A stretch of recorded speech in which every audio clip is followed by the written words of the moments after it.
ये महेश जी हैं, इनका वीडियो आपने शायद पहले देखा हो, हमारे मरकरी लीडर हैं।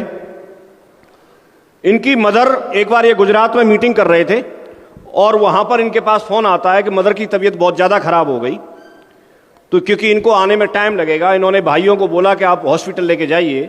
वो लेके गए, इनको आते आते समय लग गया, शाम तक पहुँचे, दिल्ली तक आ गए फ्लाइट लेके, लेकिन दिल्ली से आगरा तक पहुँचने में समय वक्त लगता है। ये पहुँचे, वहाँ पर डॉक्टर से इलाज करवाया, पैसा इनके पास है क्योंकि ऑलरेडी सेफ शॉप में सफल व्यक्तित्व हैं, तो पैसे की तरफ से मजबूत थे, अच्छे से अच्छा इलाज ले सकते थे। लेकिन वहाँ डॉक्टर ने ये बोल दिया कि अब आप इनकी सेवा करो। इनकी मदर के हाथ पैर नहीं चलते थे, बोलती नहीं थी और बहुत परेशान रहना शुरू कर दिया। 3 भाई हैं, तीनों भाई एक पैर पकड़ के, एक सिर की तरफ पकड़ के, एक बीच में पकड़ के, और उनको कहीं बाथरूम ले जाना है, कहीं एक जगह से दूसरी जगह बिठाना है, क्योंकि माँ तो माँ होती है ना, उसके लिए इन्होंने करना शुरू कर दिया।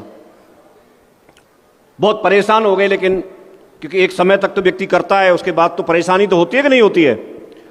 तो इनका खुद ये कहना है, इसमें वीडियो में बोलते हैं ये, कि मुझे एक अचानक से ऐसे लगा कि परेशानी तो ऐसी है कि वो डॉक्टर ने भी मना कर दिया है, सेवा करनी है, लेकिन मुझे लगा कि मैं सब जगह जा करके, मीटिंग्स में मैं जाता हूँ, फंक्शंस में मैं जाता हूँ, ग्रुप मीटिंग में करता हूँ, फ़ोन पे बात करता हूँ, हर समय मेरी जुबान पे नौनी एक नाम रहता है कि वो बहुत सारी सैकड़ों बीमारियों में फ़ायदा करती है।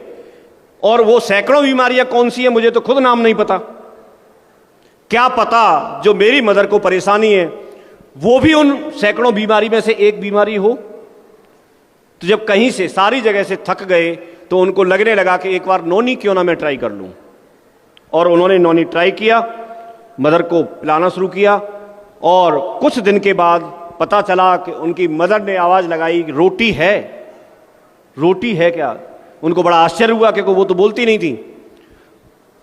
कुल मिलाकर के वो ये कहना चाह रहे हैं, इसमें मैं ये बताना चाह रहा हूँ आपको कि उनको खुद नहीं पता था, वो सारी जगह जा करके मीटिंग्स में बता रहे थे, सब जगह सेल कर रहे थे, और अपने घर में ही वो परेशानी थी और उसके लिए वो इस्तेमाल नहीं कर रहे थे। लेकिन जब इस्तेमाल किया तो जो ऐसी बीमारी जो डॉक्टर ने भी मना कर दिया था, उससे निजात सिर्फ नौनी पीने से उनको मिल गया। क्या हम लोग भी तो ऐसा ही नहीं कर रहे? हम मीटिंग्स में जाते हैं, हम लोगों के पास जाते हैं, हम प्रोडक्ट को वहां जाके प्रमोट तो करते हैं, बताते तो हैं उसके फायदे, लेकिन कई बार कोई चीज हमारे अंदर ही हो रही होती है, हमारे परिवार में कोई समस्या चल रही होती है और उस पे हमारा ध्यान नहीं जाता। क्या हम ऐसा तो नहीं कर रहे कि हम इस्तेमाल ना करें और दूसरे को प्रमोट कर रहे हों?